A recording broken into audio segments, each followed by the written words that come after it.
एको क्यों हो रहा है? जरा देखो, एको हो रहा है। कम करे थोड़ा सा, उनको बोले साउंड को ठीक कर लें। मिक्सर से उसको एको को कम करो।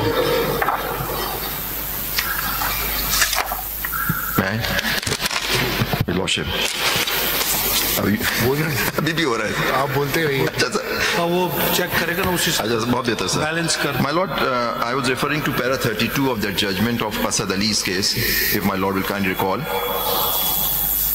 बुक दे 98 को बंद 98 PLD 98 Supreme Court, page 161 at return हो रही है 224. आवाज।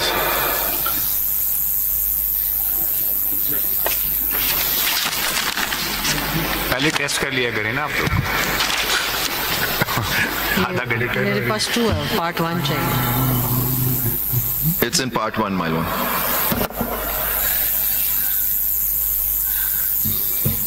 मेरे साहब जरा एक बात सुनिए आपके, आप हमें ये बता दें कि क्या ये एक किसी भी पार्टी का हक होता है कि वो डिमांड करे कि जी हमें इस बेंच को हटा के या एक मेंबर ऑफ द बेंच को हटा के दूसरा बेंच? नहीं सर। Number one. नंबर 2, यह कि किसी कानून आइन के मुताबिक हम पर पाबंदी है कि लाजमी हम बेंच चेंज करें? और नंबर 3, ये 3 क्वेश्चन नोट कर लें। नंबर 3 ये कि सपोज अगर आपकी बात मान भी ली जाए तो क्या ये पार्टी का प्रोरोगेटिव है कि जी मुझे फला जजेस दिए जाए या फला भेज दिया, या ये छोड़ दिया जाता है उस अथॉरिटी पे? आप सिर्फ कहते हैं कि जनाब इनको हटा के हमें तादाद पूरी की जाए, या आप स्पेसिफिक कहते नहीं हमें ये फला बेंच दिया जाए? वो मैं आऊंगा, एक जजमेंट भी साइट करूंगा। बिल्कुल जी, मैं नहीं समझता कि किसी पार्टी का हक होता है कि वो अपनी मखसूस bench, they can select a bench of their choice, but here the case is that we are requesting a full court on some constitutional legal issues, and I'll address your lordship ke why, and I will refer to your lordship's judgment and my lord Mr. Justice Muhammad Ali Mazhar's note and my lord's as a party in that, those judgments ke how a full court is to be constituted. I'll cite your lordship's judgment in that, sir. बिल्कुल आप बजा फरमाते हैं, and I'll refer to a case which is a 1989 Supreme Court case which the majority judgment has decided. मुझे याद पड़ता है अभी केस में चीफ जस्टिस बंदियाल साहब वाज हेडिंग द बेंच, मैं भी उसमें था। आप रेजिस्ट करते हैं, आपने लार्जर बेंच नहीं होना चाहिए सर, तो सिर्फ मैं कह रहा हूँ बता दिया जाए कि मैं अर्ज करूँ सर, मैंने कभी रेजिस्ट नहीं किया, मैंने हमेशा का फुल कोर्ट बनाया जाए सारे उन इश्यूज पे, मेरी बात नहीं सुनी गई। My Lord will kindly recall, I always insisted कि फुल बेंच होनी चाहिए सो दैट कलेक्टिव विजडम, और यही लफ्ज माय लॉर्ड मिर्जा आयशा मलिक ने, और ये भी बता दीजिए कि आप क्यों चाहते हैं? कौन सा उसमें आ रहा हूँ। उसकी वजह है कि सर बिकॉज आप ही लोगों के फैसले हैं इस मुअज़्ज़ज़ अदालत के कि क्यों फुल कोर्ट होना चाहिए, and I address your lordship on that.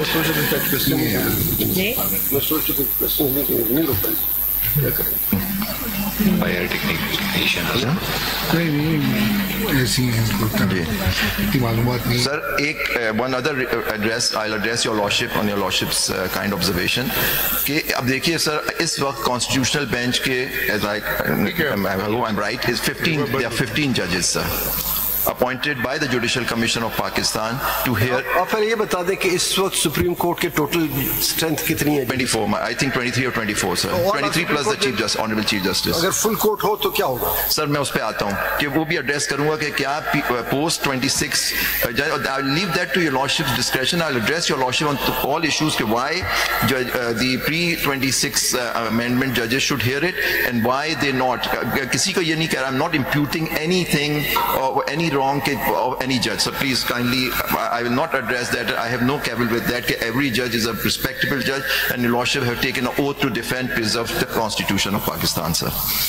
So kindly see, I was just referring to what is the full court. That was my argument, which my lord. Para 32. Para 32, my lord. My lord, the main issue is that there are 2 benches of the of this honorable court sitting at Quetta and Peshawar directed, and I will show from this that a bench can direct the constitution of a full court, and I'll cite those judgments when I come to that, sir. Here they directed the थोड़े से उसके facts इस तरह से है ना कि that was against the chief justice. पानी सर जी बिल्कुल सर जी, तो फिर उन्होंने एक्टिंग चीफ जस्टिस को भेज दिया था। Acting Chief Justice refused to hear this case, sir, on personal grounds. He has personal interest in this. If he is he's going to be the beneficiary if the petition is successful.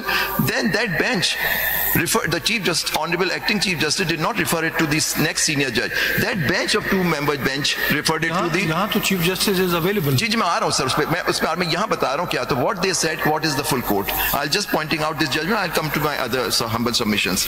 Sir, kindly see where the parenthesis J is on page 224, para 32. It's not correct. आवाज ठीक नहीं है. नहीं ठीक. नहीं आपको आवाज नहीं आ रही? नहीं सही नहीं है आवाज.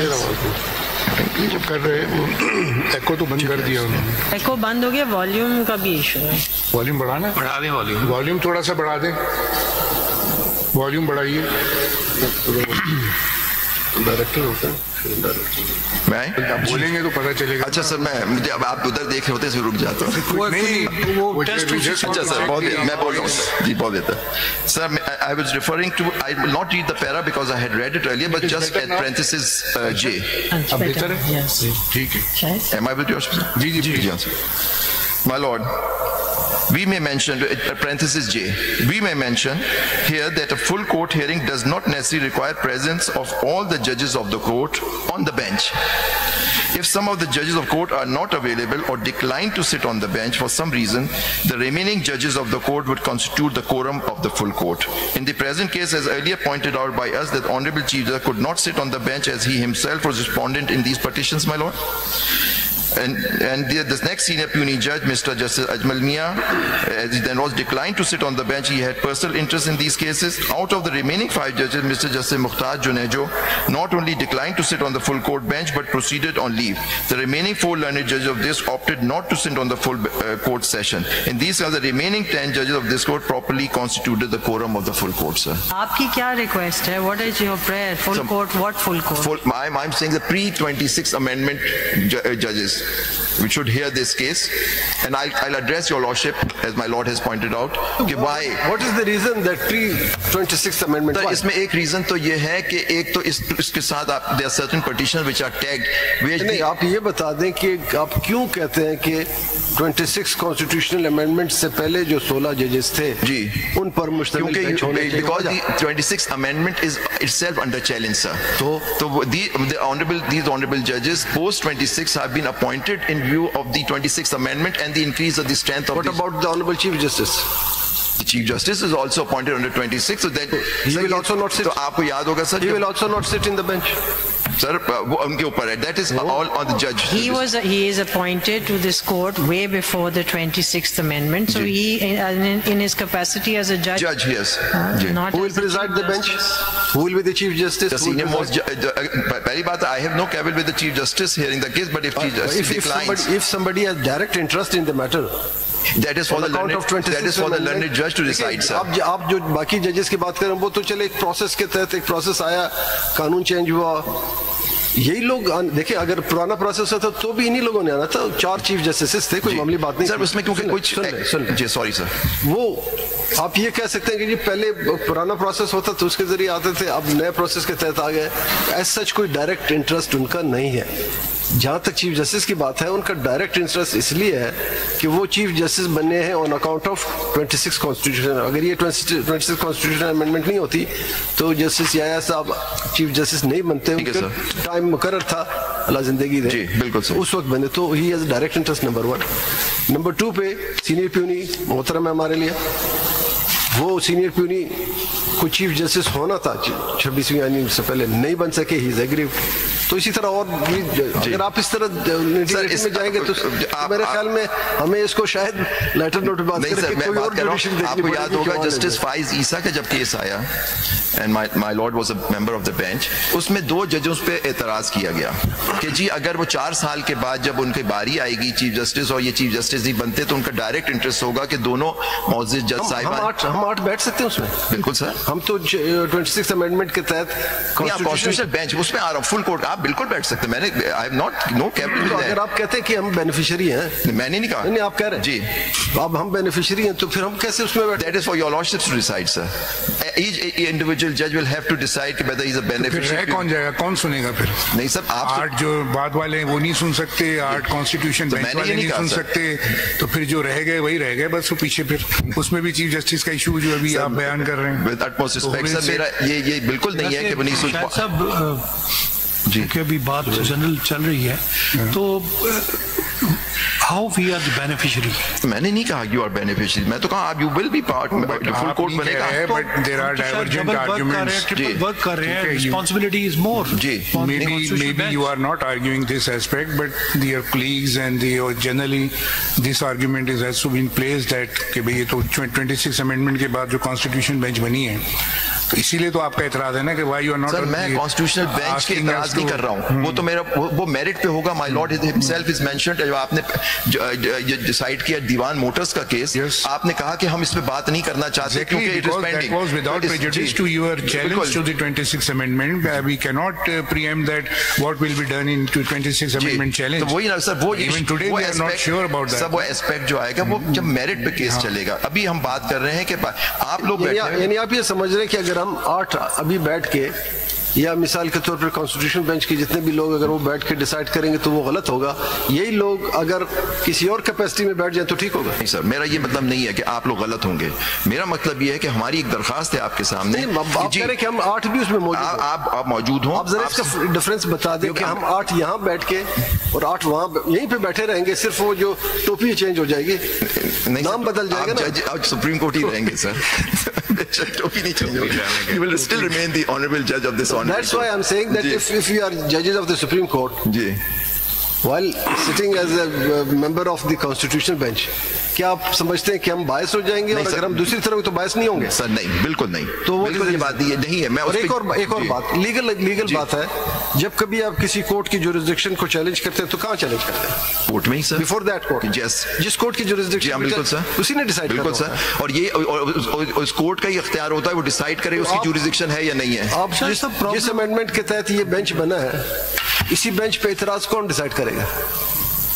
इस बेंच पे, यानी कॉन्स्टिट्यूशन बेंच पे अगर इतराज है तो उस इतराज को विद अटमोस्ट रिस्पेक्ट, हमारी application is for constitution of a full court. इतराज की बात नहीं बेंच और फुल कोर्ट। अगर आपकी बात जितनी भी एप्लीकेशंस है, किसी में ये नहीं बताया कि वो वाले हो वो वाले ना हो, आपने फुल कोर्ट का जिक्र किया। फुल कोर्ट का जिक्र तो फुल कोर्ट इस वक्त आप मान रहे हैं कि इस वक्त फुल कोर्ट 24 जजेस पर मुश्तमिल नहीं, उसकी मैं बिल्कुल आप सही कह रहे हैं कि टोटल स्ट्रेंथ सुप्रीम कोर्ट की है, लेकिन उसमें देखिए सर एक इशू क्या है, मैं आप बताऊं, उसमें बाद में आर्ग्यू करना चाहता हूं। माय लॉर्ड ने पूछा, आप इस वक्त आप जो कॉन्स्टिट्यूशनल बेंच के जो जजेस हैं वो है I believe 15 sir, and my lords are 8 of your lordship are sitting.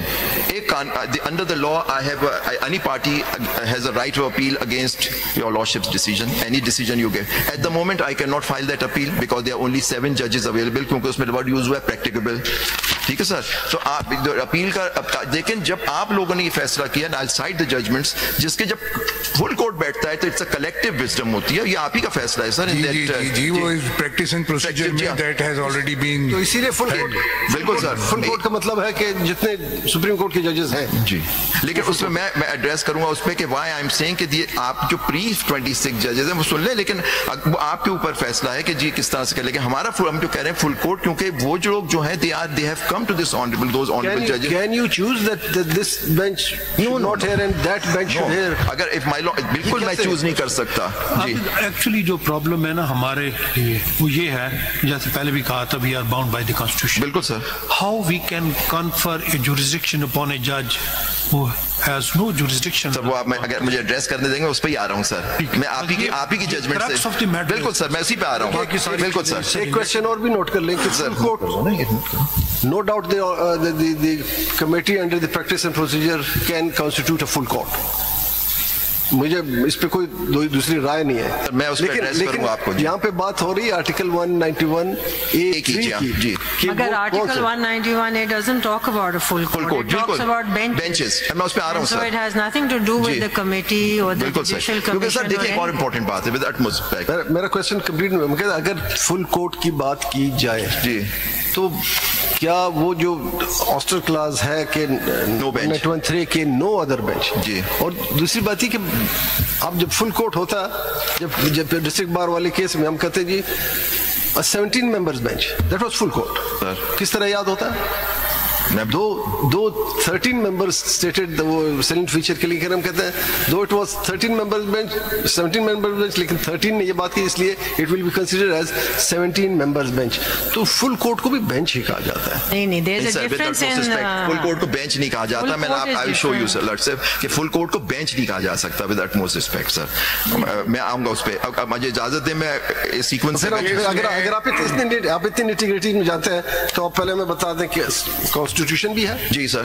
जो सुप्रीम कोर्ट को कॉन्स्टिट्यूशन डील करता है, सुप्रीम कोर्ट रूल्स डील करता है. बिल्कुल सर. आप कहीं पे बता दें कि where full court is defined नहीं है कोड कहीं नहीं है डिफाइंड. अंडर 191A जो बात हो रही है ना कि जी there is no bar for constituting the full court by this under article 191A.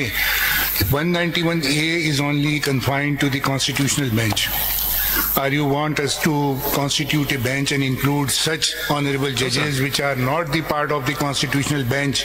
Whether this is our mandate, we can do this. If we can't do this because under Article 191A, we are the constitutional bench appointed by the Judicial Commission of Pakistan. Yes. Can we include, can we pass the order that no matter whether the other judges who are not part of the constitutional bench can assemble here and the full court may be constituted? Because we are asking only for our own limitations. Yes. That is why we are asking you to convince us on this point. Whether the constitutional bench can constitute the full court. This is the issue where the two committees are different. In practice and procedure, two committees are different. Section 2 and Section 2A is for the Constitution bench, and the Article 191A, the committee has been constituted under Article 191A also. Yes, sir. So the Committee of Constitutional Bench has also the constitutional protection, not the statutory protection. बिल्कुल sir. ये आप इसमें बता दें इसमें ये बात अलग है कि इसमें लिखा है या नहीं लिखा. हमारी mandate can be form whether we will not go beyond the provisions of the constitution if we will do this. आपकी mandate with utmost respect sir, the mandate of this court cannot go beyond 191A3. But your lordship can always pass a judicial order. Right now there is a demarcation of jurisdiction. ठीक है ना. 191A में कहा जितने भी आप answer दें सारे बातों जितने क्वेश्चन आपसे किए एक एक करके आपको पूरा चांस मिलेगा. ये देख लीजिए आप 2-3 दिन ले लें लेकिन मैं दूंगा सर. बिल्कुल आपको आपकी इजाजत से मैं क्वेश्चन नोट कर रहा हूँ. जी आप कर ले. My question is confined to that. आपकी limit jurisdiction is confined. Jurisdiction का इशू है. I will address my lordship. That is the question sir. Then immediately मैं I will come to the full court later के जैसे होगा 191A पढ़ते हैं sir आपकी इजाजत से.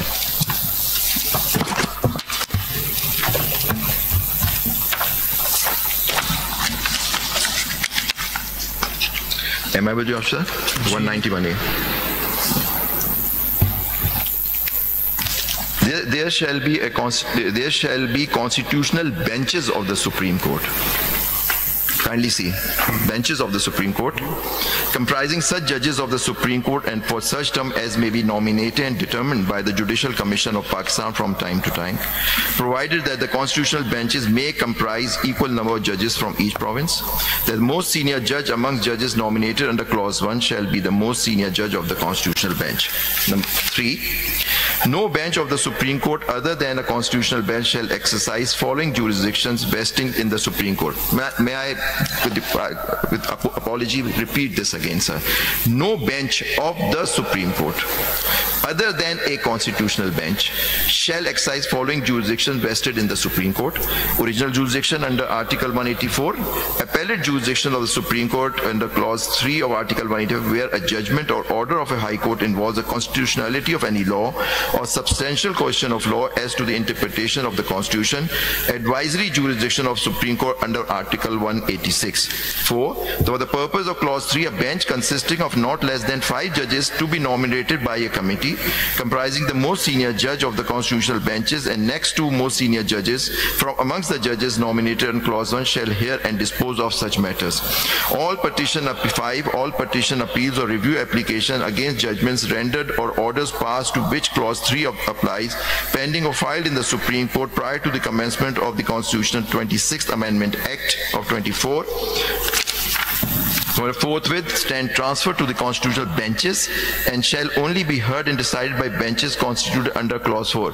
Notwithstanding anything contained in constitution but subject to law, judges nominated on clause 1 may make rules regulating practice and procedure of the constitutional benches. My lord, first of all, number 6, the non-obstante clause is only in clause number 6, whereas in clause 3 it says no benches. So there's an ouster clause, and the ouster is of the regular bench of the Supreme Court, and that's what your lordships have decided in the Diwan case, and I'll come and cite those passages.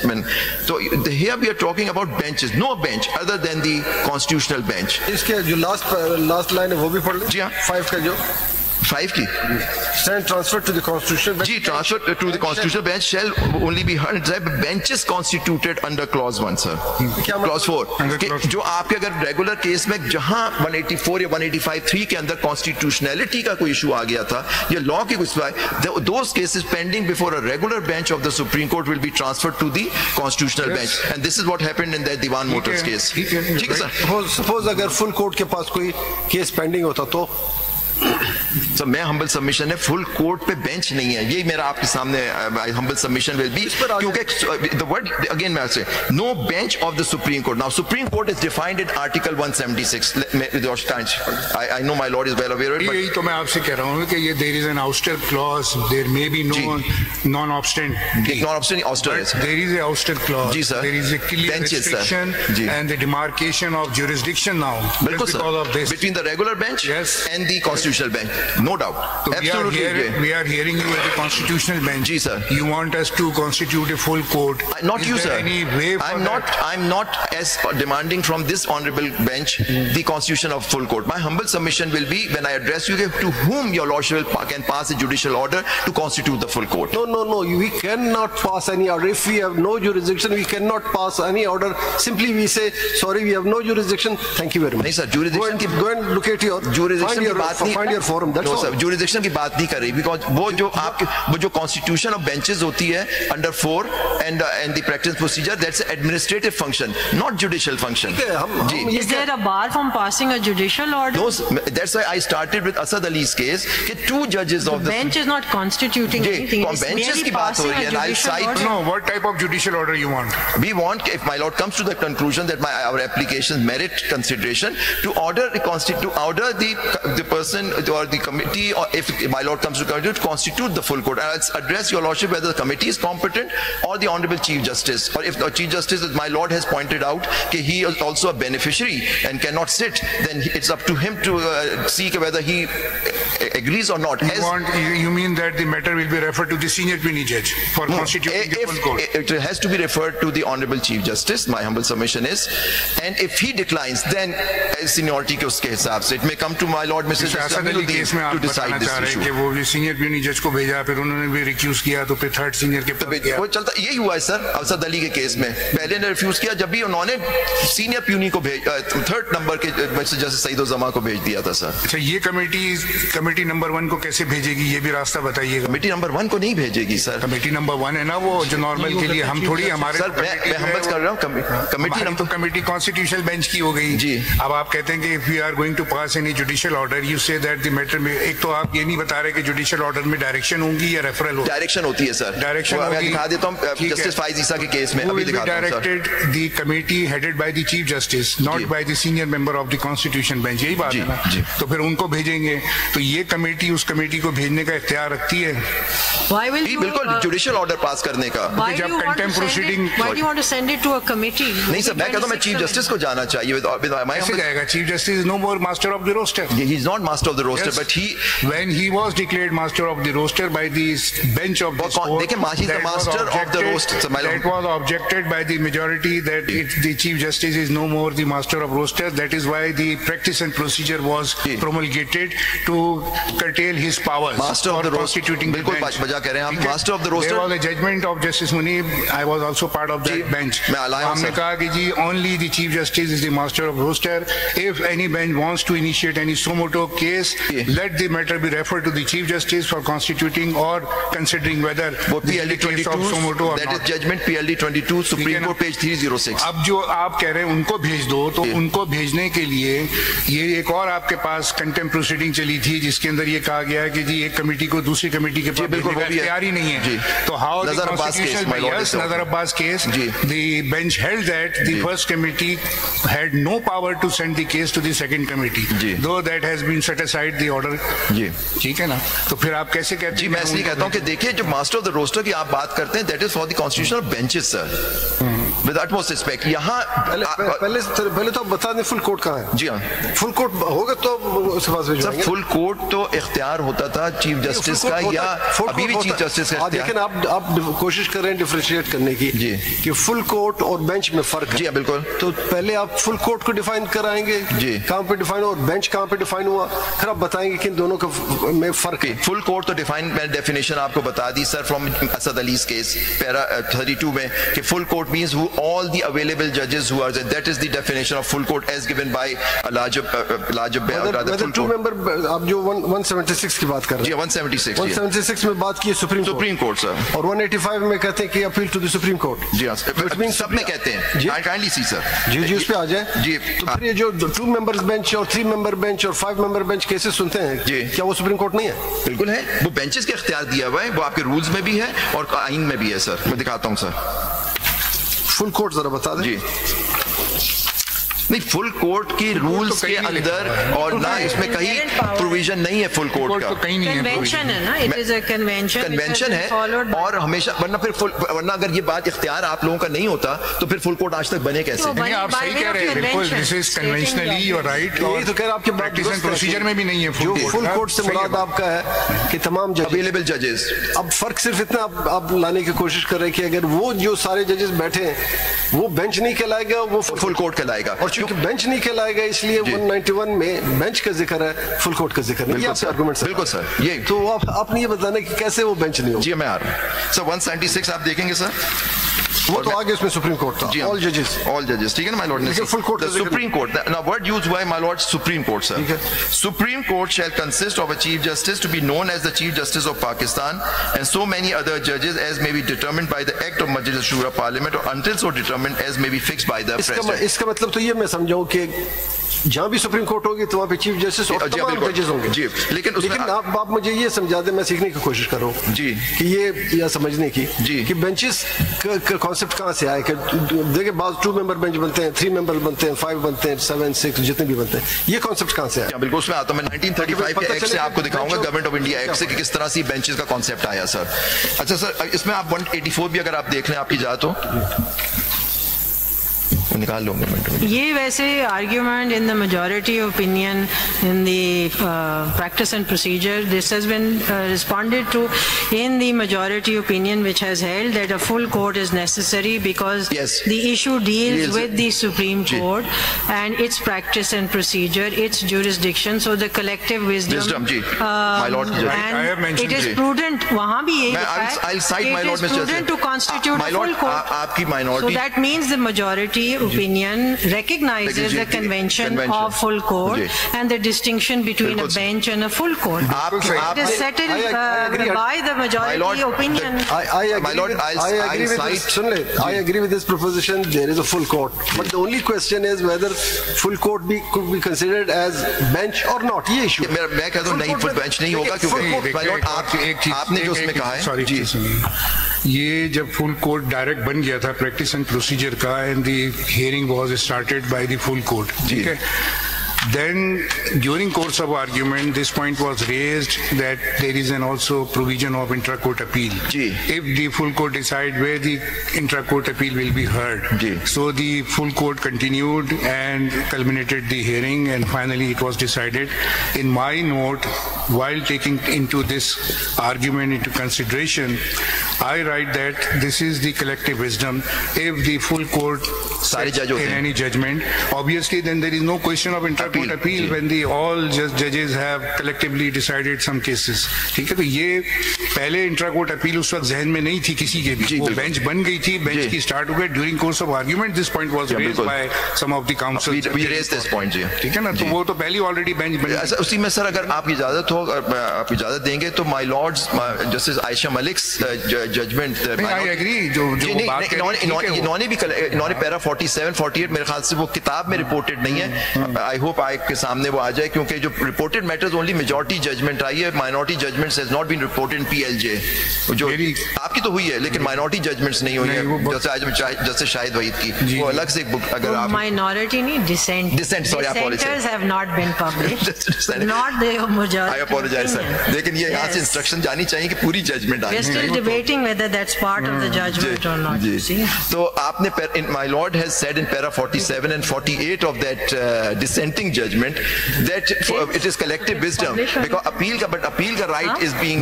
मुझे नहीं पता, मैं sorry I have not heard the. मैं पढ़ के सुना दूंगा आपको कि my lords का जो उन्होंने लिखा है कि ये collective wisdom है. collective wisdom का यूज किया my lord ने para 47. हमने भी किया है ना. आपने भी किया, लेकिन आपने कहा collective wisdom के बाद full court नहीं हो सकता, अपील नहीं हो सकती. My lord has said कि ये अपील का प्रोविजन होना चाहिए. है कि very first day immediately after taking oath, the then chief justice constituted the full court for hearing the practice. बिल्कुल सर. तो वो शुरू में 8 मेंबर बेंच थी, वो बाद में वो जब स्टे हुआ था उस वक्त वो 8 थी, फिर वो फुल बेंच उन्होंने फुल कोर्ट बना दिया वेरी फर्स्ट डे जिस दिन वो आया. सर आगे इसको कंप्लीट कर लूं, जो आपने कहा था कि किस तरह से फुल कोर्ट बनता है.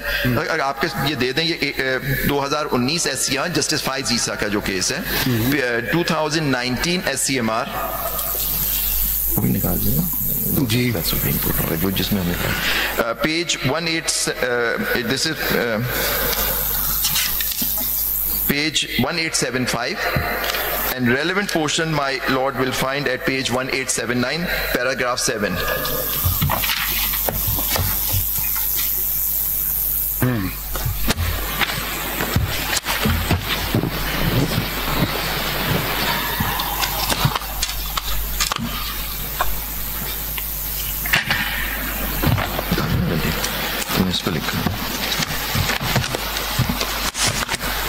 ये बात सुन, ये और कहीं और, ये कहीं और पब्लिश नहीं हुई, ये वाली जजमेंट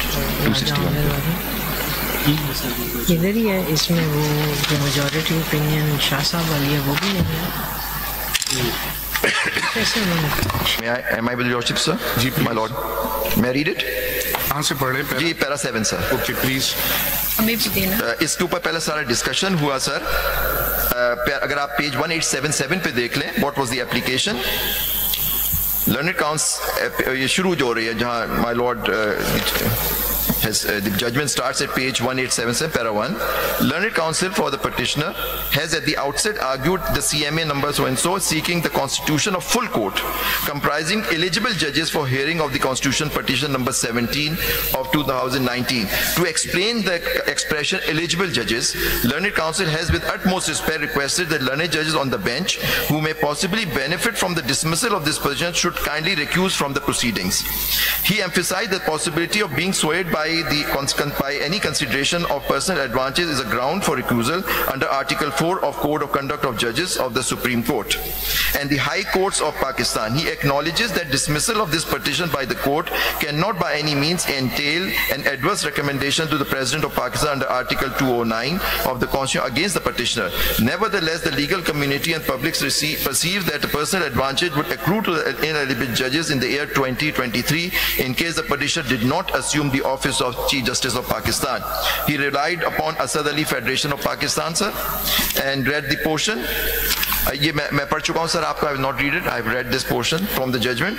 They are Pinochet के जनरल Pinochet का केस साइट करते हैं सर, जिसमें लॉर्ड हॉफमैन के ऊपर इल्जाम लगा था. 22 के लिए था. जी 22 के लिए था, क्योंकि जैसे लॉर्ड हॉफमैन की वाइफ जो थी एमनेस्टी इंटरनेशनल की मेंबर थी, तो उन पे इल्जाम लगा, वो जजमेंट भी सेट असाइड हो गई थी. Pinochet 1 and Pinochet that's reported. My lord is well aware of that. फिर that independent media का जिक्र है, Corporation of Federation Pakistan. What does this term eligible judge mean? Ji, eligible जज जो किसी पर्सन अपने पर्सनल रीजंस की वजह से, या फाइनेंशियल जो कोड ऑफ कॉन्डक्ट में आता है, वो इस वजह से यहाँ आर्ग्यू कर रहे थे. वो कुछ 2 जजों पे एतराज किया गया इसके case my lord mister justice Faiz Isa के केस में, कि 2 जजेस, क्योंकि अगर ये चीफ जस्टिस नहीं बनते और इनको सुप्रीम जुडिशल, तो उनके लाइन में 2 जजेस आ रहे थे, जस्टिस एजाज और एहसन, जस्टिस तारिक मसूद सर. तो उन्होंने कहा कि इन दोनों को बेंच पे नहीं बैठना चाहिए. Court comes to the conclusion कि गलत उन पे ये बात कर रहे हैं कि आप 4 साल के बाद ये इशू आएगा 2019-23 है, तो लेकिन फिर भी उन दोनों जजों ने जब उनके ऊपर इतराज किया गया, they chose not to sit on the bench my lord. ये इसका बैकग्राउंड था। तो एलिजिबल जजेस वो कह रहे थे कि जिनका कोई पर्सनल इंटरेस्ट ना हो, कहते इनका पर्सनल इंटरेस्ट हो सकता है, कोर्ट कहता ही नहीं है ये पर्सनल इंटरेस्ट, बट दोज जजेस in their wisdom decided not to sit my lord. ये पैरा 7 तो पढ़ी जी para 7 sir. In the circumstance to further promote transparency in the proceedings and confidence of all persons interested in these proceedings, it is directed kindly sir आप कहते हैं direct कैसे कर सकते हैं, the word used is directed that the full court may be constituted in these connected matters. The file may be placed before the Honorable Chief Justice Pakistan passing appropriate orders adjourned. तो it was sent to the, it was directed sir. Direct को नीचे आके direction खत्म हो गई। नहीं sir, ये ना दोबारा। हाँ नहीं, डायरेक्शन आपने डायरेक्ट कर दिया। It is directed that full court may be constituted in these connected matters. The file may be placed before the Honorable Chief Justice of Pakistan for passing appropriate orders. For constituting a full bench, full court. Appropriate order के लिए क्या है? Full court sir, क्योंकि देखिए उनका ये judicial order था, direct कर दिया गया था। अब honourable Chief justice with utmost respect could not से कि नहीं, वो अप्रोप्रिएट ऑर्डर्स ये थे, उनसे ऑर्डर ले लो कि फुल कोर्ट बनाएं। ये नहीं होता कि वो डिसाइड कर after judicial order could the chief justice से I am not constituting the full court. In the change circumstances whether the chief justice is entitled to constitute the full court. मेरी humble submission होगी, I will address your lordship के why committee नहीं हो सकती। मेरा पहला argument यही होगा कि चीफ जस्टिस का पावर है, सेकंड होगा कि I will come to the practice and procedure का सेक्शन 2 पे sir, when I address your lordship on that. अब आपने क्या कहते हैं कि आज भी चीफ जस्टिस काउंट? जी बिल्कुल जी, बिकॉज फुल कोर्ट पास करने की पावर, देखिए बेंचेस बनाने की पावर कमेटी के पास है विद अटमोस्ट रिस्पेक्ट सर। दोनों आप देखिए, आपके रूल्स भी कहते हैं, जब नए रूल्स आपने अडॉप्ट किए 2025 में, आपकी भी और सबके रूल्स है कि ये बेंचेस बनाते हैं, शरीयत कोर्ट की बेंच बनती है सर। और मैं आप उस पर आ रहा हूँ कि अब आपको दिखाना चाह रहा हूँ, आपकी जजमेंट आने से पहले एक चीज मैं कंप्लीट करना चाहता हूँ कि कहाँ जिक्र है कि सुप्रीम कोर्ट, देखिए मेरा 184, 185, 186, 188 वर्ड यूज है supreme Court has the original jurisdiction. यहाँ आ गया कि बट अगर बेंच बनेगी, जो अगर इन 3 चीजों पे 84, 85 जो इंटरप्रिटेशन आता है और 86 में अगर ये बेंच के सामने आएगा तो only and only this honourable bench, constitutional bench 5 की या उससे ज्यादा जो भी बनाए आप, मिनिमम 5 होने चाहिए, उसके पास जुरिसडिक्शन होगी। Regular bench of the supreme court के पास ये जुरिसडिक्शन नहीं होगी। लेकिन ये कहीं पाबंदी नहीं है कि फुल कोर्ट नहीं बन सकता, बिकॉज ये जो सिचुएशन इस वक्त हो रही है माय लॉर्ड, तो ऑनरेबल चीफ जस्टिस साहब पे भी हिडन वर्ड्स में एक ऑब्जेक्शन आ रहा है कि he is also the outcome of the 26th amendment. फिर इस बेंच पे भी है, फिर हमारे बाद आने वाले पे भी कुछ ऑब्जेक्शंस आ रहे हैं। तो क्या ये कोर्ट डायरेक्टली एक ऑर्डर कर सकती है to constitute a bench, full bench, by passing the honourable Chief justice and by passing the committee?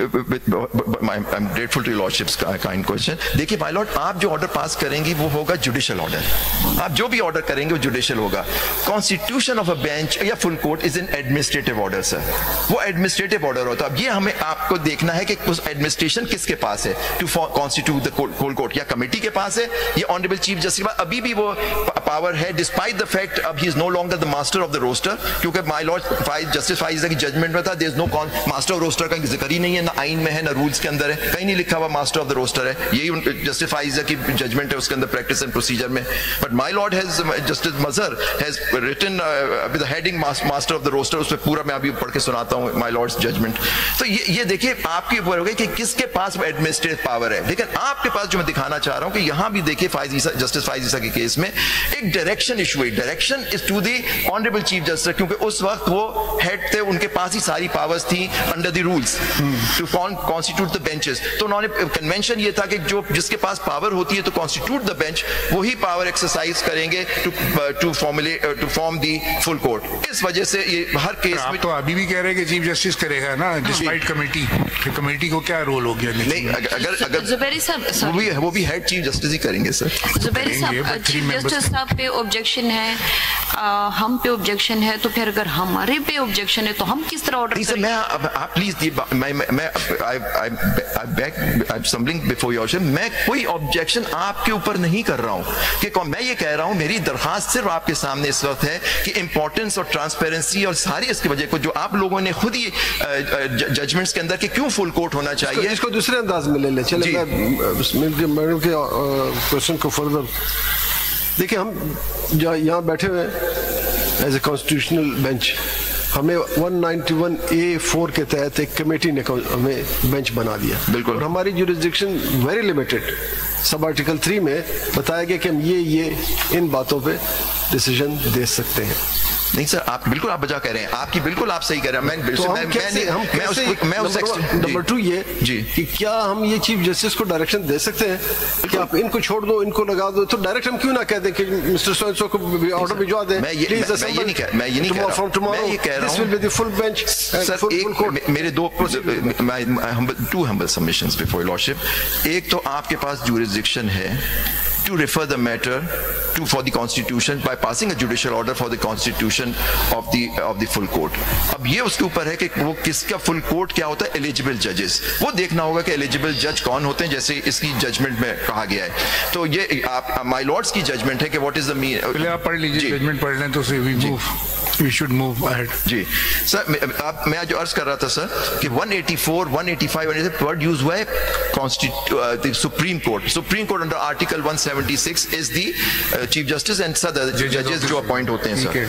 अब आप ये जो बेंच, लेकिन क्या फर्क आया 191A में सर, उसमें आप ये जुरिस्डिक्शन टू हियर इन 3 चीजों के ऊपर जुरिस्डिक्शन दे दी गई, क्योंकि देखें sir jurisdiction is vested in this court under article 175(2) my lord has also discuss. और फिर वो रशीद का। अच्छा, मैं अब इसमें आपको दिखाना चाह रहा हूं कि कहां रिस्ट्रिक्ट की जाती है सुप्रीम कोर्ट की पावर। अगर ये होता नो अदर जज, भी यहीं पर क्वेश्चन ले लीजिए ताकि जी हम एज ए कॉन्स्टिट्यूशनल बेंच 5 member बेंच, जी a case is fixed before us My lord. by the committee constituted under 191A3. A regular case is fixed before the bench. जी। We cannot hear that case. नहीं sir, आप नहीं, क्योंकि आपके मैं वो judgement में लिखा हुआ, आपकी जजमेंट में साइड करूंगा, आप भेजेंगे उसको रेगुलर बेंच, और रेगुलर बेंच को भेजना है आपके पास सर। बिल्कुल यही आपकी जजमेंट है sir. This is the bilateral composition of बिल्कुल कमिटीज, यही आपके दीवान मोटर्स का केस है, रोल ऑफ द 2 कमिटीज का जी। दे हैव वो जो केस रेगुलर का है वो एज कॉन्स्टिट्यूशनल बेंच हमने आपने आप जो जजमेंट है आपकी जो मैं साइड करूंगा उसमें आपने एग्जांपल्स दी हुई है कि हमारे पास केस आया आपकी कमिटी में हेडेड बाय माय लॉर्ड्स, उसमें आपने कहा नहीं हमारा केस नहीं है, आपने भेज दिया। फिर वहां के कुछ केस थे उन्होंने रेफर कर दिया, इवन दीवान मोटर्स का केस में उन्होंने कहा था constitutional issues are involved. That's why my lord said कि बेंच जो है वो सिर्फ ये बेंच सुन सकती है sir. I will come to that sir. So मैं एक चीज दिखा लूं जी, आपकी इजाजत। सॉरी, आप कुछ कह रहे थे सर। वो बेसिक क्वेश्चन वही है। बिल्कुल sir. jurisdiction, then why don't you apply to the chief justice for constitution? Sir हमने आपके सामने, क्योंकि केस आपका है, आप देखिए जहां भी केस चलता है उसके सामने एप्लीकेशन दी जाती है। तो हम जो भी आपने केस देखा जस्टिस जितने केसेस आए उसी बेंच के सामने एप्लीकेशन दी गई। इनडायरेक्टली आप इस बेंच पे लीगल ऑब्जेक्शन आपका ये है कि चूंकि ये कॉन्स्टिट्यूशनल बेंच है, ठीक, ये सुन तो सकता है लेकिन सुनना नहीं चाहिए। नहीं, मेरा ये बिल्कुल नहीं है। नहीं देखिए 184(3) कॉन्स्टिट्यूशनल बेंच ही सुन सकता है जी, उसमें क्या नो अदर बेंच। लेकिन आप चूंकि इसलिए इतराज करें, बाकी केसेस में तो अपने इतराज नहीं किया, पेश होते रहे हमारे सामने, कभी भी आगे इंशाल्लाह उम्मीद आगे भी पेश होते रहे। आप कहते हैं चूंकि कॉन्स्टिट्यूशनल अमेंडमेंट अंडर चैलेंज है इसलिए ये बेंच ना सुने। नहीं सर, मेरा ये बिल्कुल नहीं है सर। मेरा ये है कि ये इतनी इंपॉर्टेंट केस है और आप लोगों ने हमेशा जो इतनी जिसकी फार रीचिंग पॉलिसी या अमेंडमेंट चैलेंज हो रही है सर, आज तक पाकिस्तान में कोई सक्सेसफुल चैलेंज नहीं हुआ है अमेंडमेंट को। इवन 21वीं 23वीं तरमीम व्हाटएवर रीजंस वो डिसमिस हुई थी हमारी पिटीशन सर। लेकिन मैं कह रहा हूं इतना इंपॉर्टेंट केस है जो आप लोगों ने क्राइटेरिया सेट किया हुआ है आपके प्रेडिसेसर्स ने इस मौजूद आप कहते हैं फुल कोर्ट हो जी, उस फुल कोर्ट में हम भी होंगे। बिल्कुल सर, ठीक है, बिल्कुल। व्हाई नॉट द अदर 6 उस पे मैं एड्रेस करूंगा सर। देखिए अगर आना चाहें तो मोस्ट वेलकम, लेकिन सर मैं एड्रेस कर लूं। फिर देखिए मैं चूज ना करें, उसूल पे बात करें, उसूल पे कर रहा हूं कि फुल कोर्ट हो वो डिसाइड ऑल द जजेस your own point of view.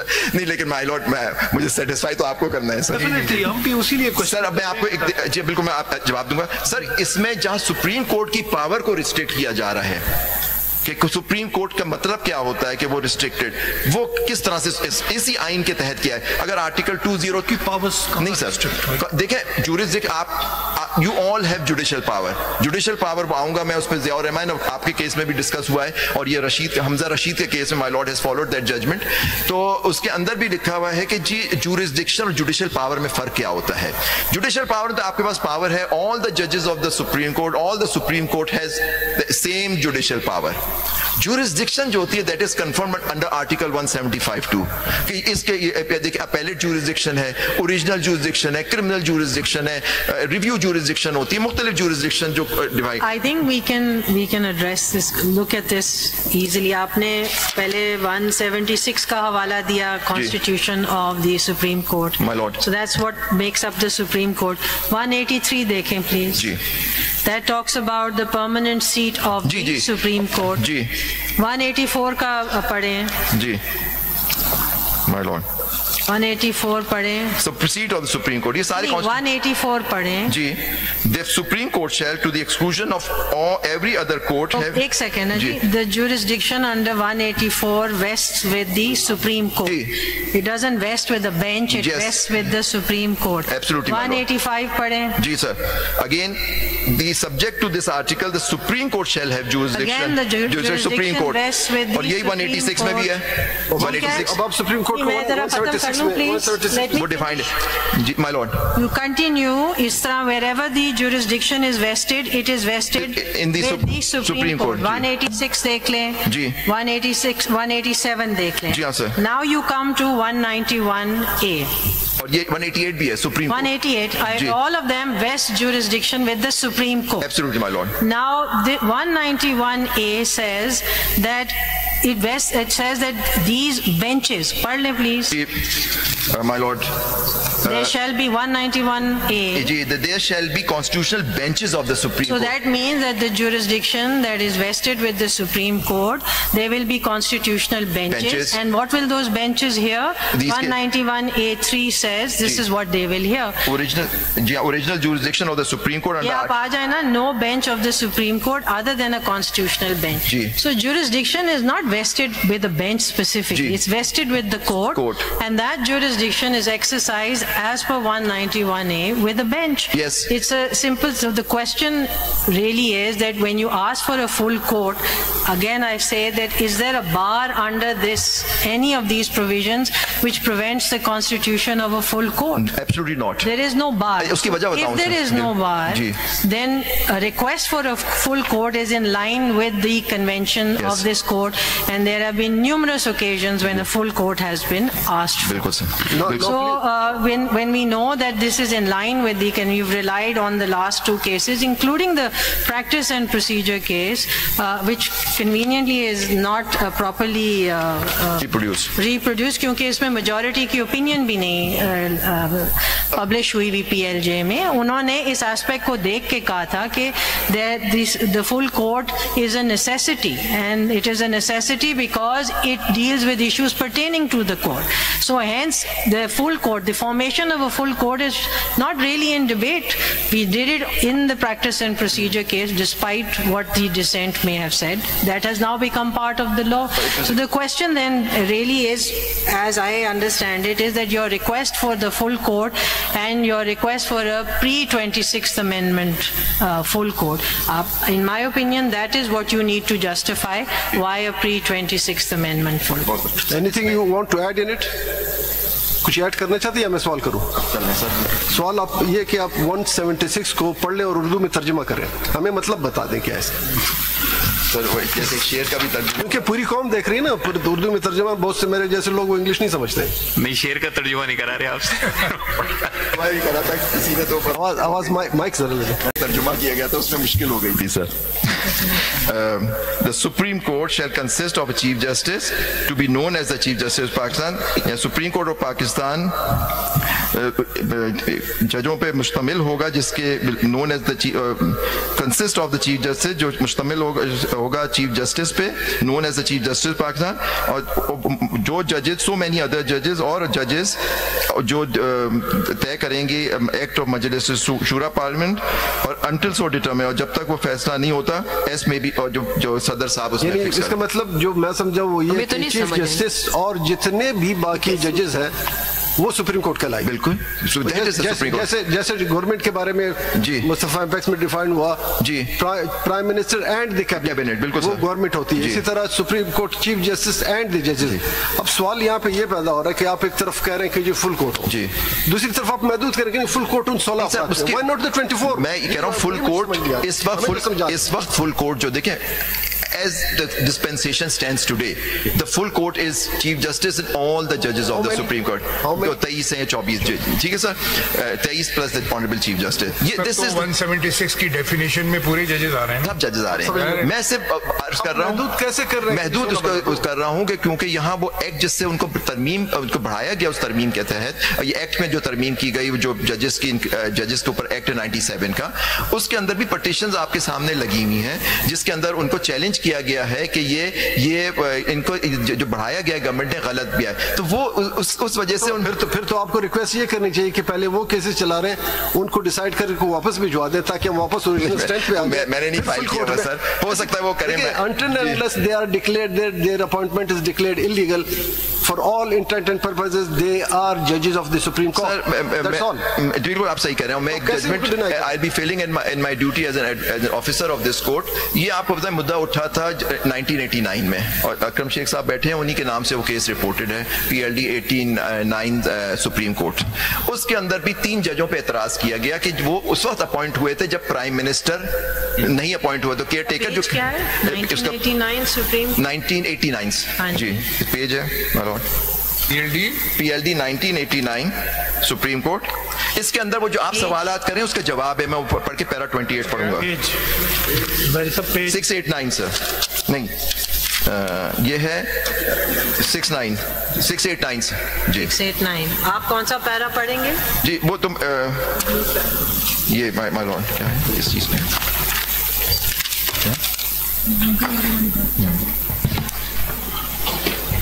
अगर आप फुल कोर्ट की रिक्वेस्ट करेंगे तो उस अथॉरिटी का काम होगा जो बेंच जी उनकी मर्जी वो देखेंगे। सर इसके अंदर आप यू कैन नॉट डिक्टेट।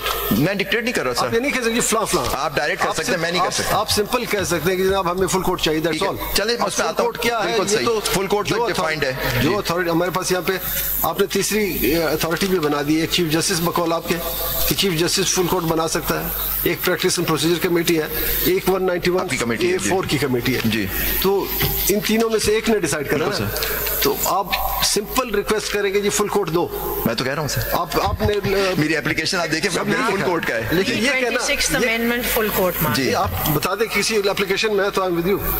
अगर किसी भी एप्लीकेशन में कोई 15-16 एप्लीकेशन फाइल हुई है, किसी में भी ये नहीं कहा फुल कोर्ट मांग रहे हैं। मैंने कहा है सर मेरी एप्लीकेशन आपके सामने, आप देखिए मेरी एप्लीकेशन ये लेटेस्ट एप्लीकेशन है जी। मैं एप्लीकेशन सीएम देखिए बात सिंपल सी है कि आपको पहले फिर उन जजेस को सुप्रीम कोर्ट से निकालना होगा।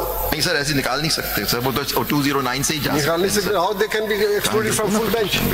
सर ये सीएमए जो है 4039 मैं आपकी बात 100% मान रहा हूं। Full court means full court, full court जी। It is not a bench. चलो मान लीजिए for the sake of argument. अच्छा सर मैं कंप्लीट कर लूं अगर आपकी इजाजत जी। मैं आपको दिखाना चाह रहा था कि जहां सुप्रीम कोर्ट की पावर को रिस्ट्रिक्ट किया जा रहा है, जुरिसडिक्शन को रिस्ट्रिक्ट किया जा रहा है, वो कॉन्स्टिट्यूशन में प्रोवाइडेड है। अब आर्टिकल 203F देख लें सर आप, kindly C article 203F।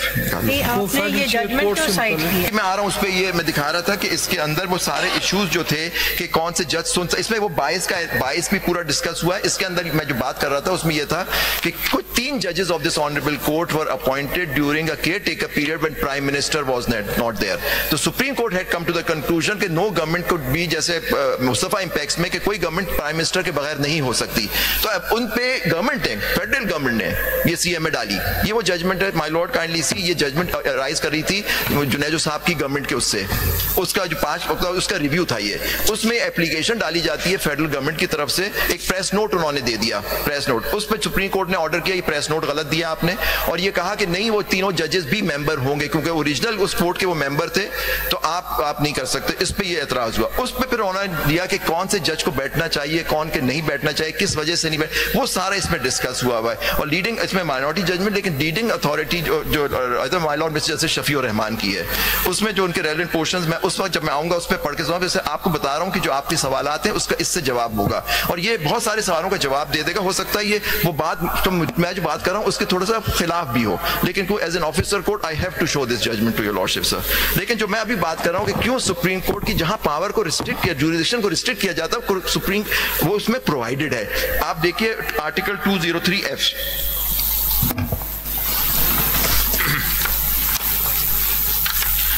May I with sir? एक मिनट जी सर, 20 ये शरीयत कोर्ट का जो है अपीलेट बेंच के। जी हाँ जी, मैं उसमें आ रहा हूँ माइंड जी 203F निकाल दूँ ये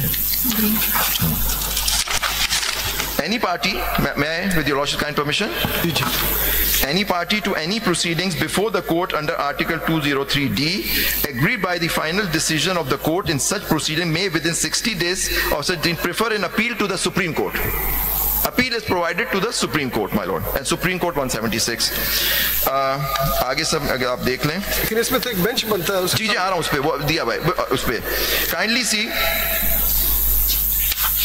kindly 203(5) my lord, reference to clause 1 and 2. अब 1 and 2 कहता है appeal to the Supreme Court, 2 कहता है an appeal shall lie to Supreme Court of any judgment, final or sentence of the Federal Shariat Court. Again appeal shall lie to the Supreme Court, my lord. अब Supreme Court को define कर रहे हैं कि what is the meaning of Supreme Court, वो 5 में the reference in clauses 1 and 2 to the Supreme Court shall be construed as reference to the Shariat Appellate Bench. Shariat Appellate Bench कि यहां उन्होंने कह दिया कि सुप्रीम कोर्ट को उन्होंने खुद कन्फाइन कर दिया, अपील तो लाई करेगी सुप्रीम कोर्ट को, लेकिन कहां, टू द शरीयत अपीलेट बेंच, जहां रेफरेंस हो रहा है सुप्रीम कोर्ट का कि जी वो है। देखिए मान लिया ये तो आपके अगेंस्ट होगी ना बात, 191 में भी तो उन्होंने बता दिया कि आप जो सुप्रीम कोर्ट का कॉन्स्टिट्यूशनल बेंच है वो ये केस नहीं मेरे खिलाफ नहीं है, उसमें ये नहीं कहा। देखिए उसमें देखना आप पढ़ लें रेफरेंस उसमें सुप्रीम आपने जो आप shall be construed as a reference to the Shariat Appellate Bench, construed ठीक है सर यहाँ, लेकिन आपके अल्फाज ये नहीं है 3 में सर, अल्फाज नहीं है, मगर उसमें तो लिख दिया ना ouster clause है, no court other than constitutional bench shall hear the bench। जब तो हम आपसे फुल कोर्ट मांग रहे हैं सर, हम बेंच तो नहीं मांग रहे आपसे, ये तो नहीं कह रहे कि रेगुलर बेंच में को भी रेगुलर बेंच में केस चल सकता है। शरीयत अपीलेट बेंच लिखा हुआ है इसमें भी, सब क्लॉज आर्टिकल सब 5 में 203F में भी फुल कोर्ट में हियरिंग हो सकती है शरीयत एपलेट बेंच वाले। नहीं सर, उसमें क्योंकि वो डिफाइंड है कौन जजेस होंगे, वो सब इसमें लिखा हुआ है, 3 मुसलमान जजेस होंगे, 2 उसमें ये होंगे, और बेंचेस का उसका प्रोविजन इसी में दिया हुआ, ऑनरेबल चीफ जस्टिस बनाएंगे, वो नया रूल्स के अंदर, पुराने रूल्स में भी था, अब भी है सर, उसमें वो लिमिट नहीं है। यू आर राइट जी, बेंच पे आ गई बात, जी बेंच पे आ गई। मैं कह रहा हूँ कि जहां कन्फाइन किया जा रहा था सुप्रीम कोर्ट को, appeal is to the supreme court but hearing is by the bench. बिल्कुल सर, लेकिन यहाँ आपके जो 191(a)(3) में इस तरह की बात नहीं की हुई है सर, काइंडली सी, उसमें कहा no other bench of the supreme court, that's why we are not saying कि आपको रेगुलर बेंच वाले भी सुन सकते हैं, हम ये नहीं कह रहे आपके सामने, हमारी मुद्दा जो है आपके सामने वो ये है कि फुल कोर्ट भेजें, क्योंकि आप अगर कल को चले क्वेश्चन है, कल को अगर सुप्रीम जुडिशल कमीशन बैठ जाए और वो कह दे कि सुप्रीम कोर्ट के 24 के 24 जजेस जो है दे आर कॉन्स्टिट्यूशनल जजेस, तो फिर आपको कबूल होगा? बिल्कुल सर, वो जुडिशल कमीशन कहते हैं सब्जेक्ट टू आर जो हमारी challenge to the 26th amendment sir, क्योंकि हमारा मेरा जो चैलेंज मेरी पिटीशन में, इसको आप उलट कर देना, अगर जुडिशल कमीशन किसी को ना ना एड्रेस करे, क्वेश्चन का जवाब देते सर। जी सर, मैं यही कह रहा हूँ कि आप वो कर दें, लेकिन हमारा जो मतलब ये है कि जी तो उन्होंने कह दिया ना कर देंगे, आप बना सकते हैं, बिल्कुल बना दिया तो नहीं, लेकिन हमारा चैलेंज ही जुडिशल कमीशन के ऊपर है, उसके ऊपर कि ये जुडिशल कमीशन जो काम आप कहते हैं कि चूंकि जो बेनिफिशियरीज है या इफेक्टिव्स है 26 कॉन्स्टिट्यूशन अमेंडमेंट का, आप इस तरह ना समझे, चलिए इस तरह से जो किसी भी तरीके से जिस पर 26 कॉन्स्टिट्यूशन अमेंडमेंट लागू होता है, चाहे उनके अपॉइंटमेंट के, चाहे अपॉइंटमेंट एज जजेस ऑफ द कॉन्स्टिट्यूशन बेंच, उनको ये केस नहीं सुनना चाहिए। मैं ये इस तरह नहीं कह रहा, मैं कह रहा हूँ कि कोई तरीका तो बताएं क्या करना है। इसमें आप दूसरी तरह कर दें, supposing that the judicial commission doesn't nominate anyone to the constitutional, जी by not nominating anyone to the bench, is the jurisdiction of the Supreme Court finished? No, absolutely not. So if they opt not to nominate anyone, it is an inherent power, so that it's just about constituting benches. जी हाँ, बिल्कुल, मेरा यही that power will go away. That means no one will hear those cases because they've decided not to nominate anyone. जी देखिए यही है ना, 184, 185, 186 talks about इस तरह की सिचुएशन हो जाए तो बिल्कुल नहीं सर, आप देखें 184 कोई भी कॉन्स्टिट्यूशनल बेंच ना हो अगर, तो फिर जाहिर है जब तक वो नहीं बनती सुप्रीम कोर्ट अगर फॉल बैक फुल कोर्ट है तो फिर प्री 26 आप देख लें सर, प्री 26 में भी हर केस में तो फुल कोर्ट नहीं बनता था, किसी में 5 जजेस बैठ रहे थे, 8 बैठते थे, 9 बैठते थे, जो भी था चीफ जस्टिस की सवाल थी। बात मान ले जी कि भाई ये बेंच इसको नहीं सुनना चाहिए, फुल कोर्ट होना चाहिए, हम तो सिंपली उठ जाएंगे कि since we have no jurisdiction in the matter we can not pass any order. Sir मैं देखिए जिस कोर्ट को इख्तियार नहीं होता या जिस बेंच को, वो मां सिवा है केस वापस करने के, लीगली आप इस मुझसे एग्री करेंगे कोई और ऑर्डर पास कर ही नहीं सकते। नहीं सर, जब मुझे जुरिसडिक्शन सर मैं आपसे इस पे एग्री नहीं कर सकता, उसकी वजह बताऊं क्यों। तो अगर मैं इसकी वजह बताऊं फिर मैं सुनूंगा, अगर नहीं इख्तियार तो नहीं सुनूंगा। मैंने अपने जो मैं हम्बल सबमिशंस में कोई ये बात नहीं कही कि आपके पास जुरिसडिक्शन नहीं है। Under 191 as it stands today subject to our challenge to the whole 26th amendment, इस वक्त जो कॉन्स्टिट्यूशनल बेंच के पास तो ये पावर है। हम कह रहे हैं कि आपके पास एक पावर और भी है कि वो है कि if you come my lord comes to the conclusion कि आप फुल कोर्ट बना, अगर आप नेक्स्ट तीसरी बात है, अगर हमारे पास पावर है एज ए कॉन्स्टिट्यूशनल बेंच, हम क्यों नहीं सुन सकते हैं 26 कॉन्स्टिट्यूशनल अमेंडमेंट, इस पे बात करें। मैं तो कह रहा हूं आप सुन सकते हैं, मैं तो वेरी रिक्वेस्ट यू मैटर बहुत इंपॉर्टेंट है, फुल कोर्ट सुन ले। ये आप कह सकते हैं कि जजेस का तादाद बढ़ा। जी मैं यही कह रहा हूं ना, फुल कोर्ट का क्या मतलब है सर, यही मतलब होता है। लेकिन अब आज आपने बात चेंज की, आज पहली मर्तबा ये स्टांस आपके मुंह से आ रहा है कि ठीक है आप कॉन्स्टिट्यूशन बेंच अगर बना भी है 26 कॉन्स्टिट्यूशनल अमेंडमेंट तो ये सुन ले, लेकिन साथ और जजेस बिठा दे। मेरा मतलब है फुल कोर्ट सुने, देखिए ये मतलब नहीं बेंच। देखिए मैं बात कर रहा हूँ 191A करता है, बेंच की बात करता है। वो आपको जजमेंट बता रहे थे, वो बता दे, वो रह जाते हैं ट्राई टू स्टार्ट, बट आपकी जजमेंट थी सर फुल कोर्ट, जो भी आप बता दीजिए ताकि we can note that judgments also. आज सुने बुला रही हैं, ये हटा लेना sir. It's PLJ 2024 Supreme Court.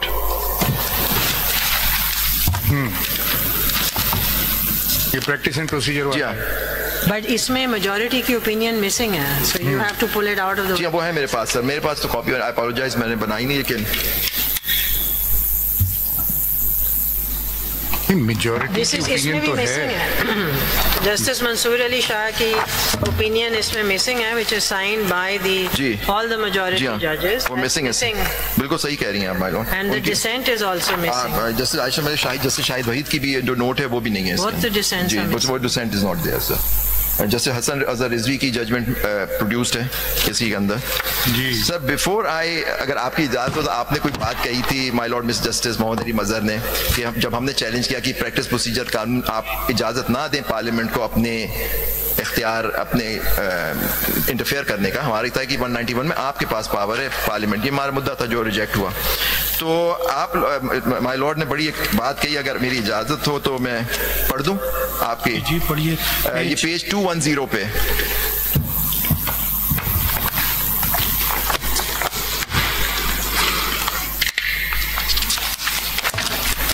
Para 13 में सर आपने कहा स्टार्ट विद द पैरा के be remained unsuccessful persuading your lordships to that how the act infringes the contravenes the fundamental rights. Sir इसमें 5th लाइन अगर ऊपर से आप देख लें पेज 210 पे पैरा 13 से शुरू हो रहा है, पैरा 13 तो 209 से, लेकिन the relevant portion which I want to read, my lord said कि we were unable to persuade your lordships to convince that this act was a violation of fundamental rights. इसमें 209 से आ रहा होगा ना फिर? जी 2009 से आ रहा है, 209 से आ रहा है paragraph 13। It was argued that मैं पढ़ लूँ सर ऊपर से, पूरा पैरा पढ़ देता हूँ सर इसमें। The learned counsel of the petitioner remained unsuccessful in persuading me to how the act infringes or contravenes the fundamental rights of any person, how the same is against the public interest. In order to complement and substantiate the plea of ultra-vires, it was argued that this act is against the independence of judiciary, poses an obstacle in the access to justice, constitutes dictation to the Supreme Court, clips off the powers and authority of the Chief Justice of Pakistan, as an intrusion into the internal affairs of the Apex Court. In my view, now this is what I want to read, sir. In my view, such apprehensions are misconceived. The Petitioners' Counsel had further argued that once the Parliament is allowed to regulate the Supreme Court's internal working powers and function, then there is a strong possibility and likelihood that amendments of the same variety will be made to further encroach upon the independence and jurisdiction of this court, sir. Kindly see. In my approximation and far-sightedness, if any such amendment is made or attempted to be made in order to compromise or impair the independence of the judiciary, or to disrupt the fair and stream of the administration of justice, or cause any hindrance in the access to justice, the Supreme Court, being the custodian of the law and the conscience, is here to deal with the same, and there is no cause for concern in this regard. At this moment, the entirety of the judicial and administrative powers remains vested in the Supreme Court, and the advent of the Act neither involves any outside entity or any external element capable of disturbing or interfering with the internal workings of the court, nor does it affect any of the procedural matters or committee decisions of the Supreme Court. The superior courts have time and again pronounced that any law which is inconsistent with and contravention of fundamental rights, or which takes away, abridges such rights, void to the extent of such inconsistency or contradiction. In my perception, except to the extent of right of intra-court appeal, with respect I will deal in succeeding portion of my reasoning, the Act is neither hit by the doctrine of colorable legislation, nor is it ex facie discriminatory or violative of any constitutional provision. It is well settled the malafides cannot be attributed to the legislature. In my view, the procedural stipulation and conferral of rights of appeal with prospector do not violate any fundamental, nor do they offend any provisions of it. The Parliament has not curtailed the jurisdiction of this court. By dint of colonial legislation, rather, the jurisdiction of this court has been enlarged in larger public interest by means of the Act, as stated, the duty of the court to normally lean in favor of constitution. My Lord, kindly see, my Lord. आगे भी पढ़ लें, please, para 26 भी पढ़ें. जी, आ रहा हूँ. Para 26. Para 26. जी हाँ, ये आ रहा हूँ, hearing by the full court. वो मैं उसी पे आ रहा था, लेकिन मैं ये पढ़ना चाह रहा था. इसको भी पढ़. My Lord, para 26 में my Lord deals at subheading दी हुई है, hearing by full court. कि why full court? But let me repeat that this is the additional note of an honorable judge who assigned the majority opinion. You should have brought the majority opinion. It is missing in this print, which is quite surprising. उसमें सारा ये they've discussed. उसमें लेकिन इसमें discussion नहीं है उनके justice Mansoor Ali Shah के. बिल्कुल है, उसमें भी है discussion. Full court का नहीं है, my Lord. आप वो ले आते हैं. Judgment तो आप complete करते हैं ताकि उसको देख लीजिए. मैं ले आऊँगा सर, कॉपी बना लूँगा आपके लिए. मेरा ख्याल है retrospective जो अपील है वो तो जी उसपे उनका ने सेक्शन एंट्री 55 58 वो हम देख लेंगे, आप ये पढ़ लें. जी हाँ. During the midst of arguments, it was further articulated by learned counsel that if the case is heard by the full court and the law is declared intra vires, then the petitioner would not be able to file an intra-court appeal for challenging the judgment. In my view, even at the time when the initial 8-member bench was constituted to hear the aforesaid petition, the requisite number of at least 9 judges was not available in the total strength of this court to hear the intra-court appeal, if any, filed against the judgment rendered by the 8-member bench. However, when the present Chief Justice, Justice Qazi Faiz Issa, assumed office, 2 practical options are available to him: either to reduce the size of 8-member bench by reconstituting a 5-member bench in order to preserve the right of appeal, or alternatively to constitute the full court. Again, in my view, the Honorable Chief Justice rightly constituted the full court to hear all such petitions as on a priority basis. Even at the initial stage of proceeding, the full court had been fervently requested by almost all the learned counsel, including the learned AJP. One more important aspect and must be kept in mind is that the matter before the Supreme pertained to examination of vires of the law regulating its own practice. So in my view, it was compos mentis to constitute a full court. Rational decision. So dictionary में देखना पड़ा sir मुझे. My lord, sorry. Composite to constitute a full court for drawing on the collective wisdom of all the judges regarding the legislative competence and constitutionality of the Act, which provides a right of intra-court appeal. Conversely, had the Act been declared ultra-vires by a majority of judges, then how could the intra-court appeal have been filed by those aggrieved persons supporting the law when the law providing the right of intra-court appeal was struck down by the court and no longer existed, leaving only the remedy of review? So in that particular scenario, too, the situation procedure would have been the same. Therefore, when any particular list has been decided by the full court with the collective wisdom of all the judges with various notes of assent and dissent, then the question regarding the deprivation of right of intercourse does not have much significance. Indeed, it was prudent and quite logical to constitute the full court to decide the legitimacy and future of the act in question, rather than constituting the bench first with limited number of judges at the original site and then larger bench on the appellate side. In my view, propriety demanded that this court should first resolve the uncertainty regarding the future of Supreme Court Practice and Procedure Act 2023 as soon as possible, instead of gathering the wisdom and insight of judges in two phases in preference to the collective wisdom rendered by the full court. That is the finding of my lord said, collective wisdom of the thing. और ये आपने कहा आपने act collective wisdom of all the judges. जी ठीक बिल्कुल सही सही collective. अब इसने क्यों देखें जो बात सर है कि आपने कहा अब इस वक्त मैं अगर फर्ज करें आपने ऑर्डर पास करते हैं हमारे खिलाफ या किसी के खिलाफ, आई कैन नॉट अपील. वो इसीलिए तो कहा है ना कलेक्टिव विजडम होनी चाहिए. अपील नहीं अगर वो हो सकती तो उसका कोई फर्क नहीं. बिल्कुल फर्क पड़ता है, यही बात हो रही थी. फर्क इसलिए पड़ता अगर आपने ये बेंच अभी आपने अगर फुल कोर्ट नहीं सुनता, कलेक्टिव विजडम नहीं आती तो फिर मेरे पास अपील का राइट है. तो आप कह रहे हैं कि रिड्यूस कर दे 5 पे ले जाए इस बेंच को आपकी लेकिन हम तो फुल कोर्ट की रिक्वेस्ट कर रहे हैं सर. देखिए आप बात कर इस वक्त एज प्रेजेंट तो नहीं हो सकती अपील फाइल. तो अपील तो वैसे ही ग्राउंड नहीं है. यहाँ आपने कहा अपील का ग्राउंड उस वक्त अवेलेबल नहीं होगा पार्टी के पास जब कलेक्टिव विजडम आ जाती है. फिर जरूरत ही नहीं होती, सारे जजों ने बैठ के फैसला करते तो उसकी क्या अपील होगी. But my lord mister Ayesha Malik, I am sorry, I bring it आपके लिए करा लूंगा कॉपी. उन्होंने इसको कलेक्टिव विजडम की बात की अपने पैरा 47 अपने डिसेंटिंग नोट में. जी मैं पढ़ूंगा तो जब नोट आएगा तो जी आपने लिखा कलेक्टिव विजडम तो मैं कॉपी करा लूंगा इसकी अगर देख लीजिए. क्योंकि उनके तो डिसेंट थी ना, उसमें हो सकता है नहीं. उन्होंने कलेक्टिव विजडम की बात की है लेकिन उसके बावजूद अपील का राइट नहीं हो रहा.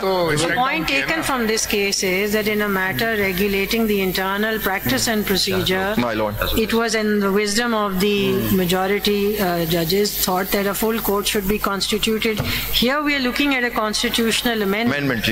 So your argument is that applying the same wisdom where we are looking at something bigger, not just a statute but an amendment to the constitution, there should be a full court. The question that only needs to be addressed is your request for the pre-26th amendment full court. Please address that argument. जी बिल्कुल. My lord, बात को judgement strike down किया ना वो वाले cases में 4 लोगों ने जो था जो डिसेंट किया है, जिसमें जस्टिस आयशा भी थी, वो तो मुनीब भी थे, वो तो स्ट्राइक डाउन कर दिया वो लॉ को. मैं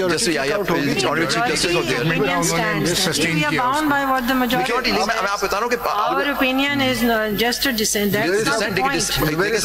आज केसों में बड़ी स्ट्रॉन्ग डिसेंट होती है. वो भी नहीं, वो कलेक्टिव विजडम के हवाले से मैं बात कर रहा हूँ. तो माय लॉर्ड ने भी कलेक्टिव विजडम की बात की है. मैं आपको दिखाना चाहता हूँ. मुझे I am sorry I could not read the. मैंने इनको कह दिया, मैंने कहा था लेकिन मैं मुझसे गलती हो गई. मैं आज फोटोकॉपी करा लूंगा सर आप लोगों के लिए. जुबैर साहब, as far I am concern, मैं पास्ट में तो जा ही नहीं रहा हूँ. मैं तो आज बैठा हूँ. I agree with you, collective wisdom होना चाहिए.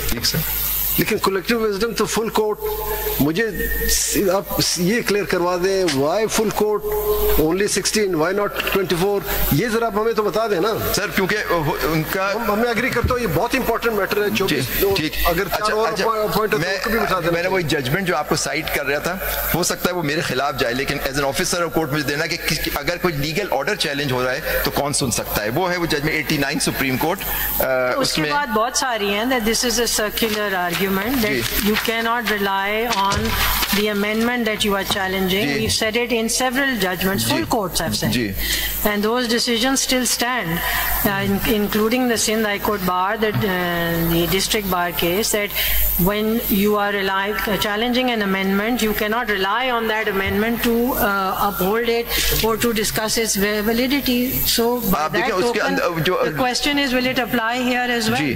Sindh High Court में क्यों the full court did not include those judges. कुछ जजों को इंक्लूड नहीं किया गया था Sindh high court bar. This is 2000 PLD 2009 supreme court page 879.